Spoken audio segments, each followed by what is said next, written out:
Hello everybody and welcome back. We are going to be doing our Modern Horizons 3 set review for Limited. This includes Sealed and Draft. And on the call, as always, we've got Yanks. How you doing, friend? Good. Happy to be doing this for the first time we see a Modern Horizons set on Arena. Yeah. Quick, just want to apologize to everybody for not doing Thunder Junction. I don't know. I didn't think that many people watched these, but I got a lot of comments and a lot of people were really sad that we didn't do them. So we wanted to make sure we brought it back and we will try not to miss them again. So today we're going to be going over the introduction to Modern Horizons 3. This is everything you need to know about the set going into your local pre-release or drafting on Arena. So we're going to go over draftable archetypes, new and returning mechanics, and kind of going over all of those bits for you. Just some dates to keep in mind. The set is actually going to be pre-releasing paper gameplay stores June 7th. It will release on Arena on the 11th of June and release in paper the 14th of June. All right, so to start, guys, we have some new and returning mechanics. No new mechanics, right? Just returning mechanics? Yep, just Yep. returning. So there is only 74 returning mechanics. That's it. Hardly any at all. In fact, if you're new to Magic, it should be pretty easy for you to, memorize all 74 of those mechanics and how they work. What do you think, That Yanks? that doesn't even include things like flying and vigilance and first strike, all the evergreen stuff, even ward, which is now evergreen. We see all the time. We're not counting those. There's 74 other name mechanics. Yes. Other mechanics that do not appear on the regular. However, we're only going to go over ones that appear 3 or more times in the set, and there's only about 20 of those. The rest are mostly 1s and 2s. So we're going to start with the lowest number of returning mechanic or returning cards with this mechanic, starting at 3. You ready, Yanks? Ready to go. All right, so we're going to first take a look at Triton Wavebreaker. This actually has 2 returning mechanics, both around the 3 to 8 card range. We have Bestow, and this one also has Prowess. So this card reads Bestow, colorless, and a blue. As long as Triton Wavebreaker is a creature, it has Prowess. Or the enchanted creature is +1/+1 and has Prowess. So it's sort of triggering both of those things. It's using the return Bestow mechanic to give a creature or have Prowess itself. Yanks, you want to jump in for Bestow? Yeah, Bestow is not a mechanic we've seen very often. It was originally in Theros block. Theros! Original Theros, not Yeah, Beyond Death, the first one, and it was one of the main mechanics in that set. love that set. It's designed as a mechanic to reduce the natural disadvantage of playing auras. The old disadvantage of playing auras is you're going to get 2 for 1 most of the time, right? If you kill a creature with an aura, creature with an aura on it, you've taken care of 2 of their cards. But the way Bestow works, it then just falls off and becomes a creature. So you So, get both aspects, a creature and an aura, and also you just also lose the disadvantage of drawing it with no creatures in play. You can still just cast it as a creature. yes, so you don't get punished for having too many of these in your deck. It's also important to note a lot of people still think it will fizzle and go to the graveyard if they kill the creature in response, which that is just not the case. It still just comes in as a creature on its own, so that's pretty neat. Yeah, the one other kind of rules consideration on this card is that when you cast it, if you cast it as a creature, it is a creature spell on the stack. If you cast it with Bestow, it is an enchantment or a non-creature spell on the stack. Yes, which leads us nicely into its other ability, which is Prowess. So, Prowess is an ability, a mono red player, near and dear to my heart. Whenever you cast a non creature spell, this creature gets +1/+1 until end of turn. So, you see this a lot in Jeskai type decks or builds. Mono red Prowess is a thing. So you're just looking to pump these creatures up as much as you can. You can respond to burn spells by triggering Prowess by casting other draw spells and cool things. Threat of activation is really cool. Having Prowess on a creature when you attack with open mana makes it really difficult for your opponent. So it's a cool thing for combat and just in general. Yeah, it's another cool way Bestow can interact with other mechanics. It's another way to up your non-creature spell count in your deck without actually having to go way too low on creatures. Yeah, if you have the other Bestow cards, absolutely. Okay, Next up, we have, which one is this? Menace. That's not one. Now this is Connive. connive. This one was actually pretty new. We saw this in the Capenna, Streets of New Capenna. This creature has enters the battlefield or attacks, it connives. So you're going to get that trigger guaranteed on ATB, as well as every single time that it attacks. What connive is you draw a card, then discard a card. If you discarded a non-land card, you get to put a +1/+1 counter on this creature. Ledger Shredder is like the fan favorite standard all-star, right? Yeah, that's definitely the card most people would know. That or oh, what's the legend? The like Rafine. Yeah, Rafine. Rafine from Streets of New Capenna. Yeah, it's just a nice mechanic that lets you filter through your deck. Gives you a benefit to not pitching lands. Like, because usually you want to pitch lands with loot effects if you can late in the game. But here, if you want the bonus, you need to pitch a non-land card. Yep. So, quick note, the last card, Prowess, is a mechanic we see on 3 different cards in the set, but Bestow, because it was a joint card, we see on 8 different cards. For this card, Connive, we are going to be also seeing on 3 different cards in the set. So none of these mechanics you're going to see a ton. Most of those 74 returning mechanics are all on one card. So this is going to be, I don't know, just absolute chaos. Yeah, and some of them I think have cards that have 2 different mechanics that only appear on that card. Yes. Okay, this card has Vanishing 2, and whenever a player casts their second spell each turn, Proliferate. So this was the one that we were going for, was for Proliferate, also shown on 3 different cards. This one is important to note that it says whenever, we'll get to this when we do the ratings, but whenever a player casts their second spell, you get to Proliferate. That's crazy. It completely stops your opponents from casting too. This is nuts. Yeah, this is also the only time we see Vanishing in the set, but it's a cool little interaction where you can proliferate your Vanishing counters, your time counters, to make it stay on the battlefield longer. Yes. So you have to be casting 2 spells per turn to make this work, and you guys will see that that is sort of an archetype in just a bit here. Yay, I like Proliferate. Next up, we have Emerge. So this Twisted Riddle Keeper has Emerge 7, 5 a colorless, what are they called? Crap. Not just Wasteland. It's wastes. It's waste, but it can't be, you can't pay it with a color, with any land, right? It's not noted the same way colorless lands are. No, it's specifically colorless mana, as opposed to Yes. technically what we always call colorless mana is technically called generic mana, Yes. where you can pay any type of mana for it, but it's just so long been ingrained in our heads that it's colorless. But yeah, that symbol means it specifically has to be from a land that taps only for colorless. So that's why when you Has said the colorless, ability. I was like, whoa, we Yeah. have to make a distinction here. Yes. Yeah, the 8 in the top corner or the 5, that's not colorless, that's generic. Yes. That's the little kind of wingding mana is colorless. Do you want to jump in for Emerge? Yeah, so Emerge is an ability that occurs when you're casting the spell. It gives you the option to, instead of paying its normal mana cost, so in this case 8 generic mana, you can pay 5 blue and a colorless. If you also, or sorry, you pay 5 blue or a colorless minus a creature, the mana cost of a creature that you sacrifice. So if you sacrifice a 3-drop, you're now only paying 4 mana to get this creature. So basically, is it being born out of its insides? Are we Yeah, alienating me?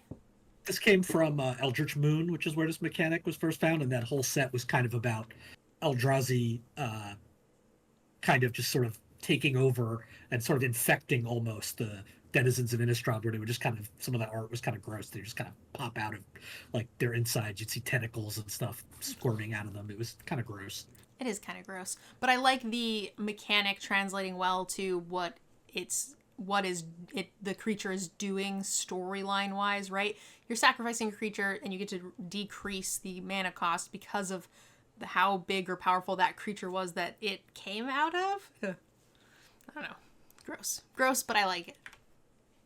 Yeah. Also to note just on Emerge, you are only reducing the generic mana cost. Like that one was 5 colorless and a blue. You can't get rid of the blue by sacrificing a blue creature. You're only reducing total generic mana value.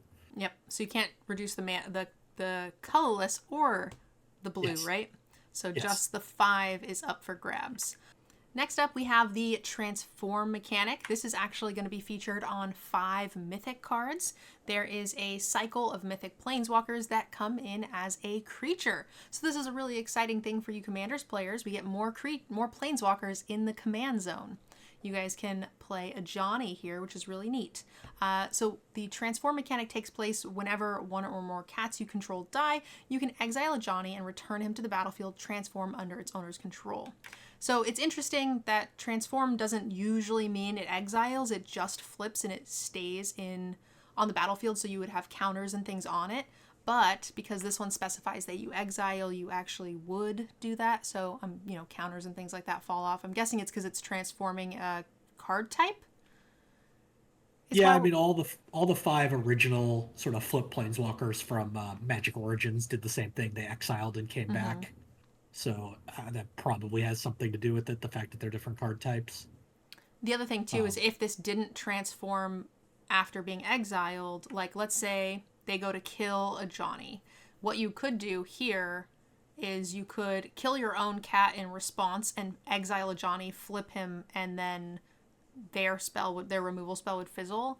But if they targeted the Johnny and it didn't exile, if it just transformed, it would still target that creature, right? Yes, because it's the same object. Yes. So that's when you get transformed creatures. They do not exile, but this one will. So it's kind of neat. Gives it a little bit more protection. Yeah, I guess there's probably some cases where it's bad if you have some sort of effect that prevents things from coming back. Like if there were these come back as planeswalkers, so it wouldn't work, but like a containment priest type thing. But yeah, the other kind of important note on these cards, as opposed to something else we'll see in a little bit, is that you can only cast the front side of this card. As you can see, there's no mana cost on the back, but you cannot cast the back side of these cards, only the front, the creature side. You have to transform it, but he does enter with his own creature. I love that these planeswalkers have a story, so when another cat dies, he becomes enraged, he becomes the Avenger, which I think is super fun. The other cool thing is that Johnny's back, right? He's not back, but Modern Horizon is independent of any story or timeline that we are used to, so this is sometime in the past, so we get to go back and visit characters that we haven't seen in a while. Yeah, for sure. Also, the interesting, there's a cycle of 5 here, 1 for each color, but they all flip or transform into multicolor cards. So it's red-white in this case. I know the green one is black-green, black is black-white. So just if you have something that cares about color, they do have different colors on the backside. Yeah. All right. So there are 5 of those. Next up, we're going to talk about Affinity. So pretty popular archetype for many, many years. Yeah, scary. No, Affinity. Yeah, I quit playing Magic for many years because of Affinity. Like when that whole deck first came out, I was just like, yeah, I'm going to take a break for like 4 or 5 years. You are not the only one. But that was before I started playing Limited, because I was a kid and I was too broke to play Limited, so I was just like slamming the same standard deck or whatever, and it was miserable, so I quit playing. And then I came back as an adult and I was like, ooh, Draft, that sounds fun, and then I never left ever again. Because bad standard doesn't affect me. It's great. Affinity is no longer scary. But yeah, in this case, you're looking at Furnace Hellkite, which is Affinity for artifacts, which is the one most Affinity cards have. There is one card in this set that has Affinity for auras. But it just generally means the spell costs 1 less to cast for each X you control. In this case, it's X's artifacts. So there is going to be... I didn't look at how many artifacts there are in the set, but there are 4 cards with Affinity for artifacts. This is an uncommon, so it doesn't feel like a great payoff, but it is a 5/5 flyer that comes in. Even if you just get it for like 5, it's pretty good. So if the rest of the artifacts in the set are good, I'm interested to see if this mechanic is decent. Yeah, and there's also like treasure tokens in the set, and blood tokens and food tokens are all kind of running around, not in huge quantities, but they do exist. And black-red seems to have a bit of an artifact theme, so there could be some uses for the Affinity cards. Yep. All right, next up we have Living Weapon. This is an artifact or an equipment that when it enters the battlefield, it creates a 0/0 Black Phyrexian Germ creature token, and it is automatically attached to it. The sort of idea behind this is it's a built-in creature equipment but the creature cannot live without the equipment. So you have sort of a reasonable or poorly statted creature that then gets to continue to give its stats elsewhere. So that's the upside to what is typically a poorly costed creature to begin with. So Living Weapon is a cool mechanic. We're going to see this on 4 cards total. Yeah, this is the original version of this mechanic. We saw a more recent update to it in 4 Mirrodin, where it created a 2/2. But this is the classic one where you see like Batterskull being the main card you think of for these equipment that just, solve that problem of too many equipment, not enough creatures. Well, this is both. Yep, you don't need it. It's also important to note. We'll get to it. In a future mechanic. All right, next up we have Annihilator. This is also going to be on 4 cards this set. Whenever this creature attacks, defending player sacrifices 2 permanents. So it's Annihilator X, and whatever X is how many permanents they're going to sacrifice. These cards are always incredibly expensive, but if they get to attack you, it's a sad day. Yeah, it's as soon as they announced that this was going to be an Eldrazi flavored set in Modern Horizons 3, you kind of had to expect Annihilator to be there somewhere. Throwback to the original Titans, as you see Emrakul in the background of the picture there. It's a pretty devastating mechanic to get hit with, but you're paying a hefty price for them. Yeah, and it doesn't even have a thick backside. Like, this can probably get hit with some common red removal spells. Oh, yeah. Hexproof from each color. Yeah. Well, need some colorless spells. You can block it pretty easy. Yeah. Yeah. I didn't read the card because we're basically just going over the mechanics only. So I was thinking it's got a downside in that he's got a tiny booty, but I guess the hexproof kind of fixes that problem. But 4 squirrels, that's all it takes. 4 squirrels and you're good to go. Plus 2 other things to sacrifice. Yeah. 6 squirrels and you're good to go. Easy game. All right, moving on to the cards that we will see 5 of, and that is sagas. I love sagas. They are enchantments that tell a story through multiple chapters. So basically, when you cast this, you get to go to chapter 1, and then on your upkeep... At the beginning of your first main. Yep, first main, yep. After draw, which is important. I always have to think about it in my head. I have to say upkeep, untap, draw to remember the order. Well, many of these effects usually happen in your upkeep. It's just yes. It's natural to think they happen before your draw. But have you ever had it to where you couldn't recite your phone number, you had to dial it? Does that make sense? Yes, it does. Not my phone number, but I've had it with some other numbers. I had to remember. I had to I would have to write it or type it. I couldn't think it. Yes. So in my head, I'm it's in the beginning of the main, but I had to do the thing in order. Anyway, ignore me. I also used to keep getting my social security number and my DCI number mixed up. I've done that. I've definitely written my social security number in where my DCI was supposed to go. No, other way around. I wrote my DCI number in on a form I was filling out with my social security number. That's what happened. Mine was the opposite because I couldn't do it that way because my DCI was 10 digits versus a 9-digit social security number. I think I just wrote it in because I use my DCI so much more. Yeah. And so I was just oh, this is not right. I need a new form, please. Yeah. Okay, so enchantments, they can be removed with enchantment removal. It's important to note proliferate can trigger the increase in chapters. So if it's their turn and you get to proliferate with one of your cards, you can actually increase the story counter, which is kind of neat. Yeah, sagas we've seen periodically ever since they were introduced in Dominaria. They're fairly straightforward. There's a cycle of uncommons here, 1 for each color. Somewhat themed around the Planeswalkers. Not all as blatant as having the name in it like this, but they're all kind of themed around the 5 Planeswalkers in the set. All right, let's move on to an oldie but a goodie. Kicker. Kicker is you may cast this spell for an additional, whatever the kicker cost is, and then you get an additional ability. Usually the kicker is where the meat of the spell is. You want to be casting it for it, so you can just look at this spell, expel the unworthy, and kind of consider this to be a 5 mana spell a good chunk of the time. Not always, but you also have the freedom to cast them cheaper and for a lower value. Yeah, this is an old mechanic, right? Kicker started in Invasion, so a long time ago. And kind of the running joke among some sort of in the game design world is for Magic is Everything. that everything is kicker. Like anything that has extra cost kind of is kicker. If it's just not, a lot of times it's more thematic, whether it be creature based Sacrifice. or tapping things or sacrifice. Everything's kind of kicker. Replicate, which is in this set, like once you see where you get multiple copies of it, it's kind of like kicker, and there's multi-kicker, so very simple mechanic, but it's effective. Yep.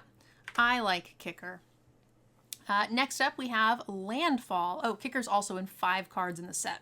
Now we're moving up the chain here. Landfall is in 7 cards. So basically, you're going to get an ability. That ability is kind of unique, but the factor that ties them all in is that they trigger whenever a land enters the battlefield, which is pretty neat, especially because there's a whole cycle of fetch lands, right? There's actually the rare fetch lands in the set and a set of common fetch lands. Tri-fetch is? Does that make sense? There's a set of 10 common ones plus the 5 original Onslaught fetches.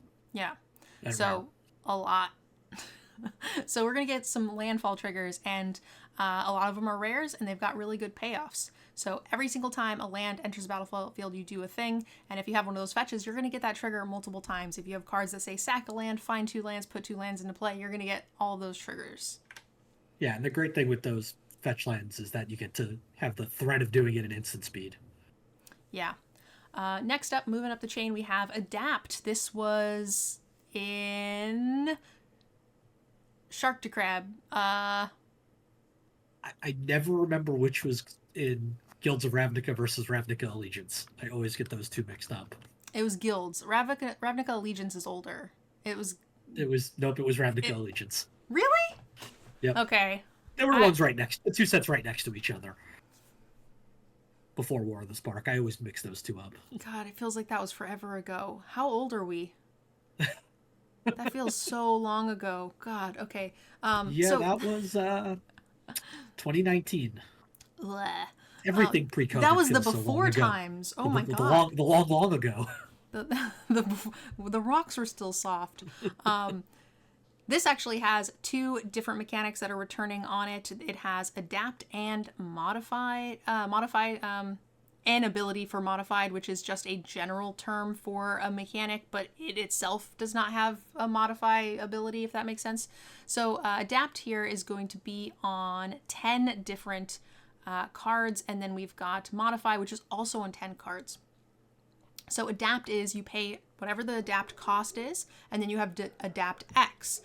When this creature has no counters on it, you may put 2 counters. So Adapt X, you get X counters for whatever the Adapt cost is, and you can only do that if there are no counters. So I don't know if there are in this set, but there was really fun ways where you could remove counters from creatures and then readapt them.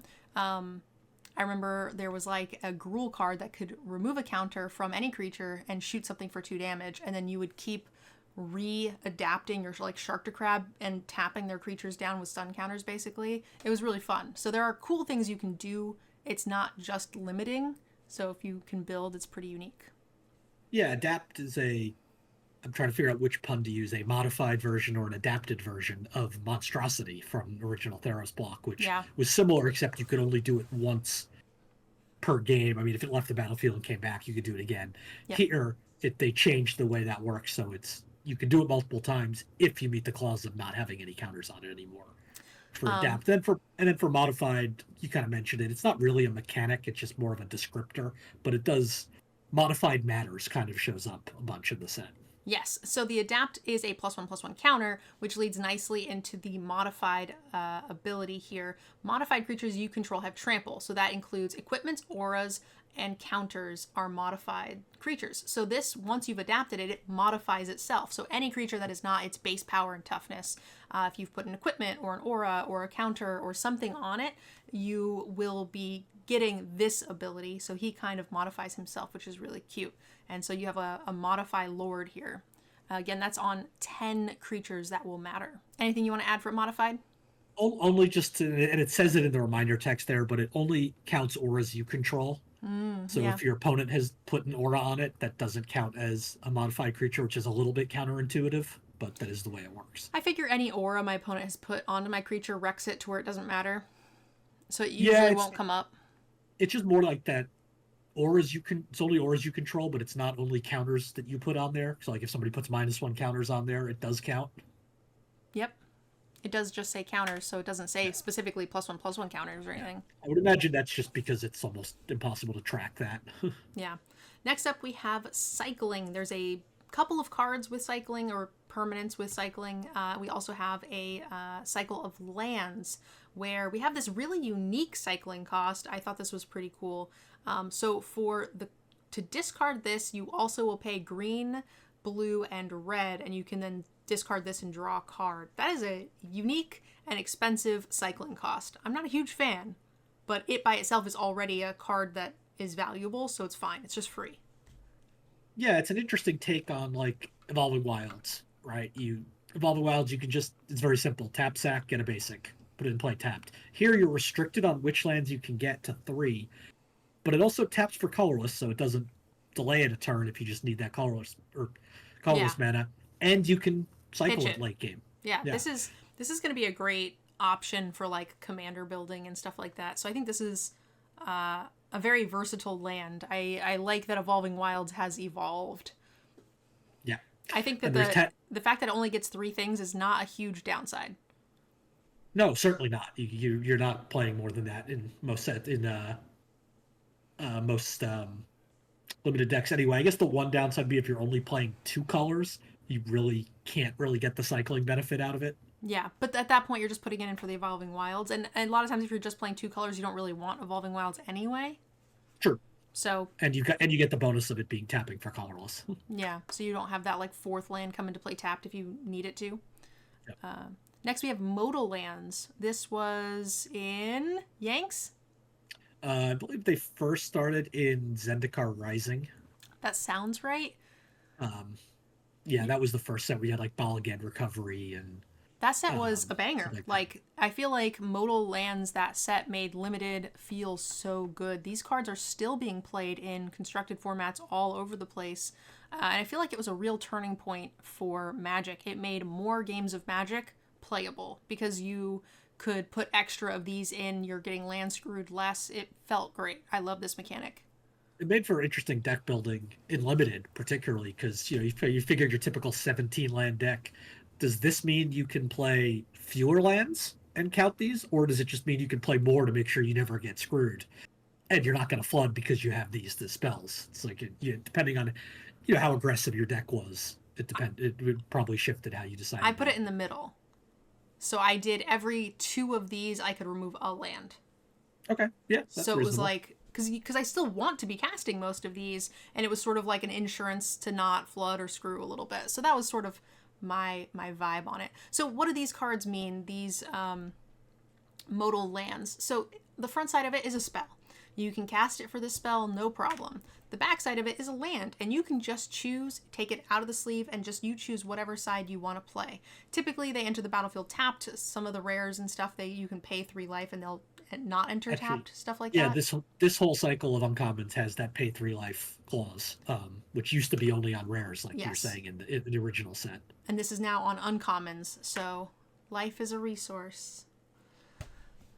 Those were really good. All the rare ones are worth a ton of money. Even the commons and uncommons. I've been buying these for Commander. Like Balagan Recovery is just like a $5 card. Yeah. Because these cards are just fantastic. They are great for Commander. They are great in Limited. They are good all around. So I'm glad to see these returning, and I'm glad to see that there are 20 total modal lands. Is it all just lands, or is it also other cards? Yep, they're all lands. There's 10, so 2 for each color.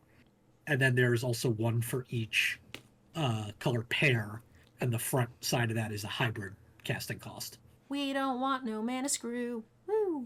Although I believe that I'd have to double check. I believe the 2 color lands come in tap no matter what. I don't think you can pay life for those. That's still quite reasonable. I love it. It's going to come in tap no matter what. It's gonna make Limited so smooth, like butter. Next up is our second highest returning mechanic. That is 27 cards, Devoid. This card has no color. That's it. It's a little bit of a fake mechanic, but it allowed them to put Eldrazi in to having colored mana costs.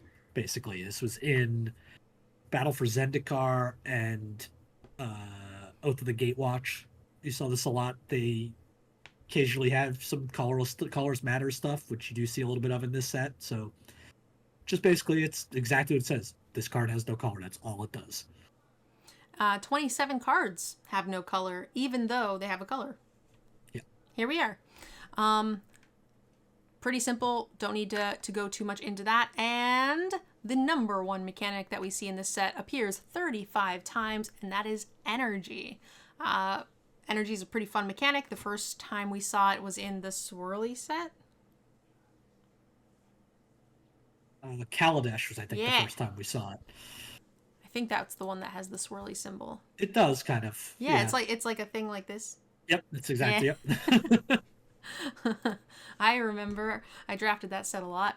35 times we're going to see this. This card is a cool version of it because it not only makes the energy when it comes in, it also has the ability to use the energy on itself. Not all of the cards are like that. It either will make them or it just uses them, or some do both. So it's kind of cool that you have these all-inclusive ones. So if you have no other synergy with the energy side of things, you can still use the ability one time. So I like those that have a package. And then if you can get some energy generators, then these cards become much better. Yeah, it kind of reminds me if anybody plays like MMOs, kind of like you get a lot of characters in that just have the classic like builder spender. So you're building a resource and spending a resource, and that's kind of what the energy mechanic is. Some cards do both. Some cards only get your resource, build your resource. Some cards only spend it, but it's a completely separate resource from everything else you're doing in the game. And it can do pretty much anything they choose to make it do. Yeah. Energy was pretty cool. There was a couple of like vehicles and things that had energy that were pretty popular when they came out, so I'm excited to see what they do with it this time around.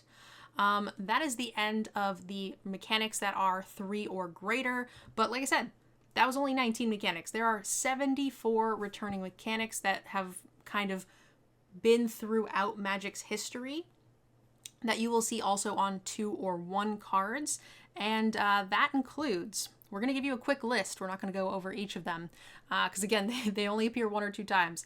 Manifest, Umbra Armor, which also used to be Totem Armor, Replicate, Escape, Exert, Madness, Evoke, Support, Outlast, love that one, Afterlife, Morbid, Populate, Mentor, Ascend, Shield Counters, Storm, Vanishing, Modular, Flashback, Entwine, Devotion, Fabricate, Amass, Fatality Counter, Revolt, and... Magecraft, Collect Evidence, Prototype, Exploit, Unearth, Convoke, Split Second, Grandeur, Escalate, Ferocious, Eternalize, Overload, Reinforce, Discover, Evolve, Retrace, Exalted, Dredge, Persist, Improvise, Historic, Delirium, Imprint, Investigate, Extort, Kindred, Phyrexian Mana, Threshold, Cascade, Shroud, and Converge. So if you guys are new to Magic, go away and come back in 2 months, and then it'll be a little bit more reasonable. just come back in 2 months. I don't even know what this is. This is so many things. And so many of these mechanics appeared like once in one set, 5 years ago maybe, and it's like, okay, what does this do again? And some of them are so close to each other, like Afterlife and Persist and Unearth are all things coming back from the graveyard, but they all do it slightly differently. Yes, and there was like a ton, like you said, a ton of these are from one set that I played 10 years ago. I learned it real well then, and then never thought of it again because it didn't come back. And like, I'm looking at the set, I'm like, yep, rings a bell, but like I would need to read the flavor text at least, the like reminder text one time. Like what's the chance? I had to look this up. What's the chance you remember what Grandeur does? Nope. That was from Time Spiral Block, and basically it's on Legends, and it gave you a way to discard another copy of the legend for an effect. Jesus. Like, oh my god. It was trying to solve, the issue of drawing multiple copies of a legend, but yeah, it clearly didn't work that well because they didn't bring it back And until now. it's probably like 1 out of 10. I'm just like, wait, I need a refresher, but like Yeah, Evolve, Retrace, Exalted, Dredge, Persist, all of those were good. Like it just Historic, that's a cool one I really liked from that set. Investigate, obviously we see a ton. That's actually one of the ones that's probably pretty close to Evergreen at this point. But yeah, it's getting there. yeah. But Yeah, yes, Shroud. When was the last time they printed something with Shroud as opposed to Hexproof? right? Yeah, Shroud is just such like a feels bad. Yeah, it was the original Hexproof. Yeah. Nothing targets this. So if you guys are excited to learn 74 returning mechanics, this is the set for you. Yeah. Real quick, guys, before we continue, we are going to be going into all the draftable archetypes and talking a bit about what to expect when you guys are playing this set in Limited. But before we do, I'd like to give you guys a quick word from our sponsor. I have a new token that's coming out with CoolStuffInc. So I would like for all of you to check out the new NerdGirl and Hamlet Eldrazi spawn. This comes free with every single pre-order for Modern Horizons. And if you guys use code MNG5, you will get the vampire token that we've had for the last little while as well. But that vampire token is going away. So if you haven't got it, this is your last chance to get it.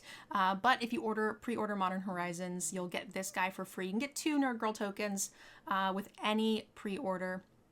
And then after Modern Horizons releases, this will be my new everyday token, so you guys will be able to get this again. But please, please, please consider giving Cool Stuff your business. Anything you guys purchase from there, I don't get a direct sales kickback, but they do sponsor this content and help make it possible, help me stream, help me feed my dog. So please check them out. I have a link and a discount code down below in the description. It's MNG5. And yeah, don't forget and grab yourselves some of these really cute Eldrazi tokens. I would really appreciate it. Okay, are you ready, Yanks, for draftable sets? Yeah, for archetypes here, we can take a look at the signpost uncommons for each pair and see what we got. Yeah, let's take a look at, again, we're not going to go over their power too much because we will do those in the set reviews. This is more just, what do these color pairings do? What's the vibe we're getting? And we're looking at Azorius first, which has a lot to do with energy. Yeah, they're going to see a few energy-based archetypes, but this one is kind of energy and like Voltron almost. You look at this card, you're putting exalted counters on things, so you're trying, which is encouraging you to only attack with one thing. So you're trying to go tall as opposed to going wide. Yeah, exalted counter is interesting because I've seen creatures have exalted, but then exalted counters is kind of new, right? Yeah, I don't think I've seen that before. So is it just giving the creature exalted? Yeah. Okay. And exalted does stack. We've seen that there was I forget what card that had exalted, like it was like exalted, and it triggered twice. So yeah. those triggers do stack. It's also important to note that these cards, even though the set is sort of geared towards 2 colors, there is sort of a shard theme because there is the 3-color search lands, and then there are a cycle of rares that are 3 colors as well. So even though this is an energy build, it's important to note that these mechanics sort of bleed into other archetypes because this would go really, really well with the modified mechanic. Yeah, it doesn't care about +1/+1 counters. It just wants counters. Yeah. So exalted counters work. So I'm really excited for the replayability of this set, knowing that each one of these lords are sort of like multifaceted and you can build this in so many ways. You can splash, some modified bombs, you can splash some energy bomb, or not energy bombs, but maybe some prowess bombs will be relevant. Yeah, you know what I mean? It's gonna be so fun. Next up, we have the draw, and draw some more archetype, and that is going to be Dimir. This cares a lot about drawing your second spell, triple spells, or drawing your second card, or I'm going to start over. Next up, we have the draw and draw some more archetype, and that's going to be Dimir. This color pairing really cares about drawing your second and third card. There's going to be a lot of like playing multiple spells as well. And again, sort of bleeds into a lot of the other archetypes that you're going to see here as well. Yeah, so in addition to the signpost cycle, there's also every color pair has a common gold card and a rare gold card. And if you look at the Demir ones, they kind of play into this draw multiple cards thing. The rare lets you draw extra cards when it deals combat damage. The common comes back from the graveyard, redraw your third card in a turn. So it's all about this drawing multiple cards Yeah. mechanic. Overall, I think this will be a fun one. I'm a little worried about it in limited because I feel like this could get a little too crazy and I'll mill myself out, but we'll see. That is a risk. Next up, we have the Is It color pair, and this is going to have a lot to do with artifacts. We see some energy here as well, but we also had the affinity for artifact that came up quite a bit. How many affinity? There was 5 payoff cards. Yep. So I expect to see a ton of these sort of like enablers for that. And they'll probably dip into different other mechanics like energy. Yeah, blue red is looking at artifacts. It's pretty heavy in the energy space as well. It's kind of what you would expect blue red to be doing, sort of amassing weird resources. Well, it's definitely spell based. I mean, this might be a little bit artifacts, but it's usually not very creature heavy. I was kind of surprised to see energy so much in Azorius, to be honest. Yeah, that was surprising. I mean, you saw in Kaladesh when it first came out, it was kind of teamer where it mostly lived. You had things like Long Tusk Cub and Attune with Aether, which is, find a land and got banned. That's how good it was in greens. And you had a lot of, I'm blanking on the exact name, but the burn spell, the 1 in a red lightning energies card. And Glimmer of Genius, the draw. So you didn't see a lot of white, but now with Azorius, this is kind of interesting. I would have thought of all of the things we listed in our returning mechanics, I would have thought Prowess would have been here for the signpost, but there's only 3 of them, so it's not really a theme itself. Yep. All right. Yeah. Go ahead. Yep, I say Prowess does make an appearance on the common, but that you said there's only 3, so you can't really make a full theme out of 3 cards. Nope. Next up, we have the Rakdos signpost. This is going to be graveyard recursion. As Rakdos typically is, that also means it will lend itself well to sacrifice type themes. Also, there's all sorts of weird stuff, right? We saw there's a delirium. There was a madness. That's what I was thinking of. There's like a bunch of relevant things that this can sort of like take advantage of. Yeah, and Black-Red, you think about reanimating creatures, but it also has sort of an artifact sub-theme, as you can see on this card, returning target artifact or creature card. It's common. Oni Gold Colt card is Anvil, no. nothing quite like that.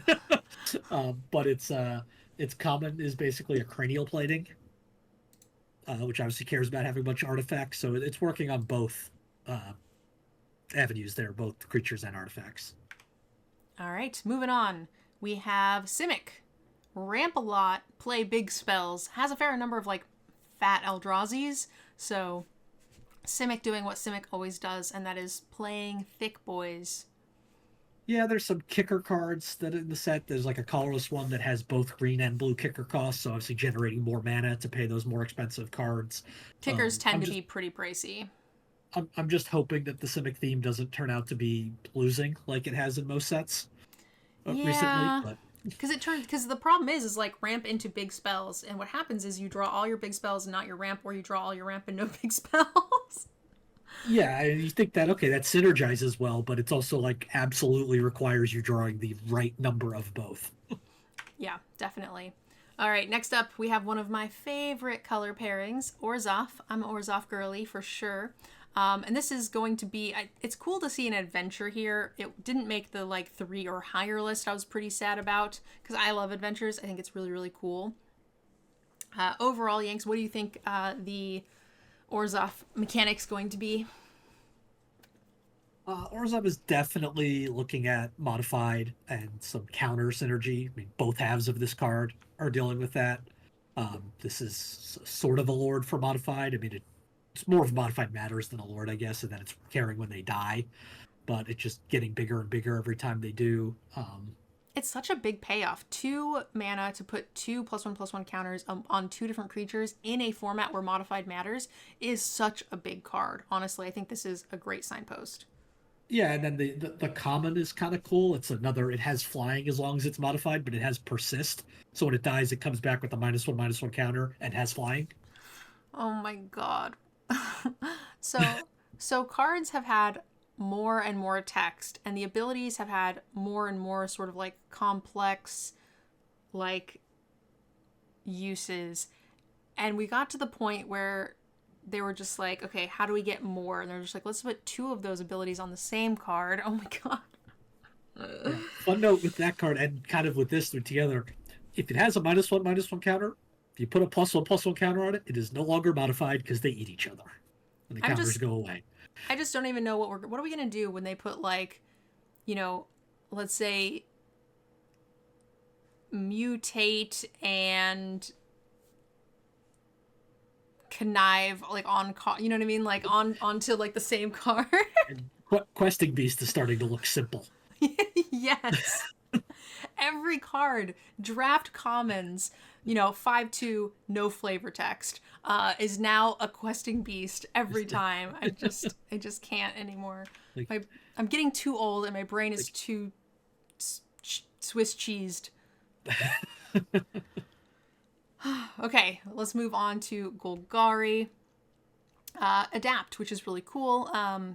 Neat, again, to see with modified. I think this is the set where we've seen sort of the like lowest specific definition for every color pairing draftable archetypes, because there's so much more overlap across all of these mechanics that they all fit pretty seamlessly together.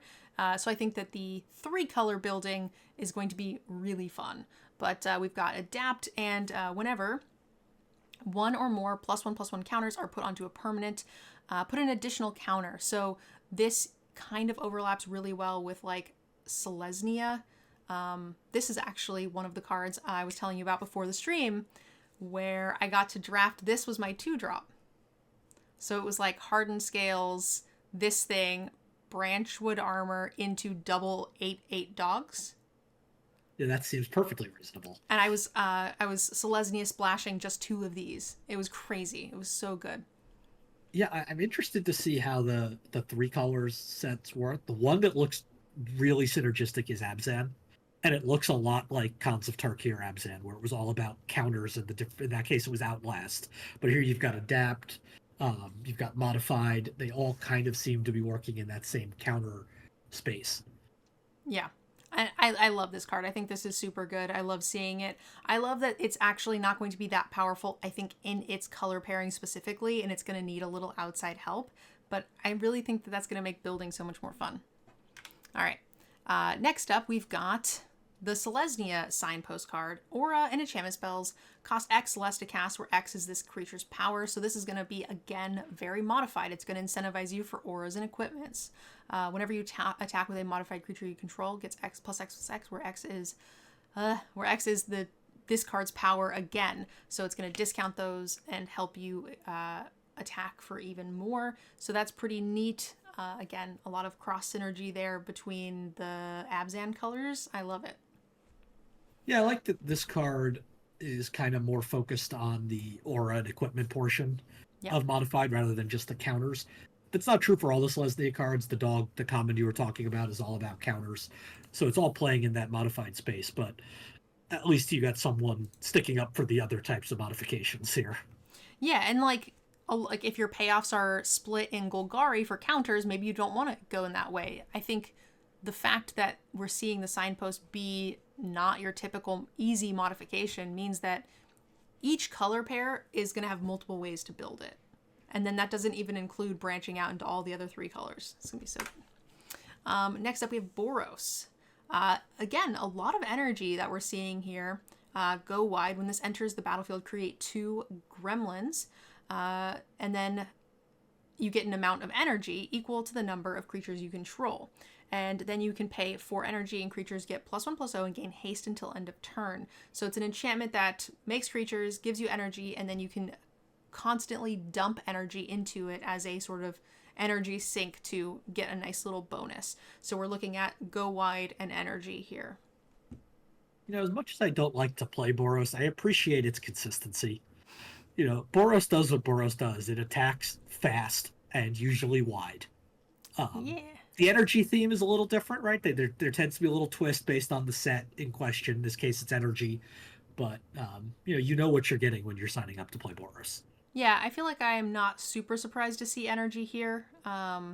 In Boros, we did see it a little bit in Azorius as well, so you're Yep. getting sort of this like tempo creature based deck because Azorius isn't control because we're not playing 60 card constructed here. We do tend to have creature tempo when playing Azorius in limited, and that usually pairs pretty well with Boros in my experience. Yeah, it can make for some interesting Jeskai decks too, where because they're Yeah. both dealing with energy a lot, even if the payoffs are a little different. So just depending on which side of the deck you draw the majority of, you can focus on that, but the other cards can still help you generate energy for it. Also, like they are going to supplement themselves very well because giving my flying creatures +1/+0 and haste Yep. Yep. like is going to be very scary for sure. Next up, we have Gruul. This is the one of the first, the only Eldrazi signpost, I believe. It Yep. has Devoid, and whenever you cast the spell, and whenever a Titan's Vanguard attacks, put a +1/+1 counter on each colorless creature you control with Trample. So it's sort of a big payoff for having other Devoid creatures as well, which is pretty cool.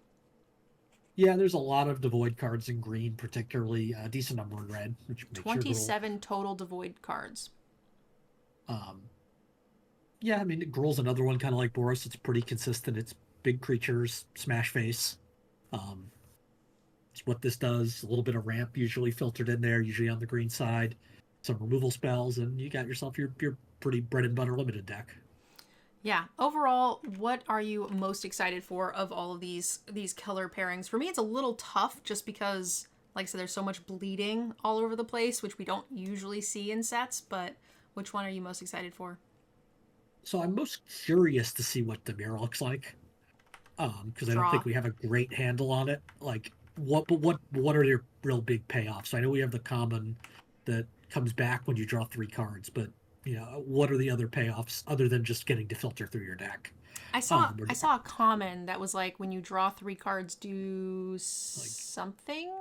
yeah, Well, we'll get to it, I'm sure. we'll But get there. Yeah, the concern though is just sometimes those decks just like you just kind of spin your wheels for a while and don't really do anything. So I'm curious to see that deck. I guess excited. I really want. I kind of like to see what Azorius looks like. Orzhov. Shocking. We are both creatures of habit. Yes. Yes, I named 2 blue archetypes. Orzhov. Orzhov and let me see. I'm a little curious. I'm a little interested by Golgari too, just because it's not a graveyard based theme, which it so often is. I was gonna say is Golgari was my other one probably. Like I said, getting to play that in that draft was super fun. So Yeah. okay, I think that's the end of our introduction here. Just under an hour, which is pretty good. If you guys enjoyed this, please don't forget to hit the like and subscribe. It helps me out a ton. And don't forget to give Cool Stuff a chance to earn your business for all your Modern Horizons 3 needs. You get that cute token, and you help support me and help me continue making this content. Feel like there was one more thing I needed to say. Oh yeah, we will be doing the set review for every single color, colorless, multicolor, all the things. Those videos are already up, so make sure you guys go and check those out next. Thanks for joining me, Yanks. Anytime. We'll see you guys next time. Bye.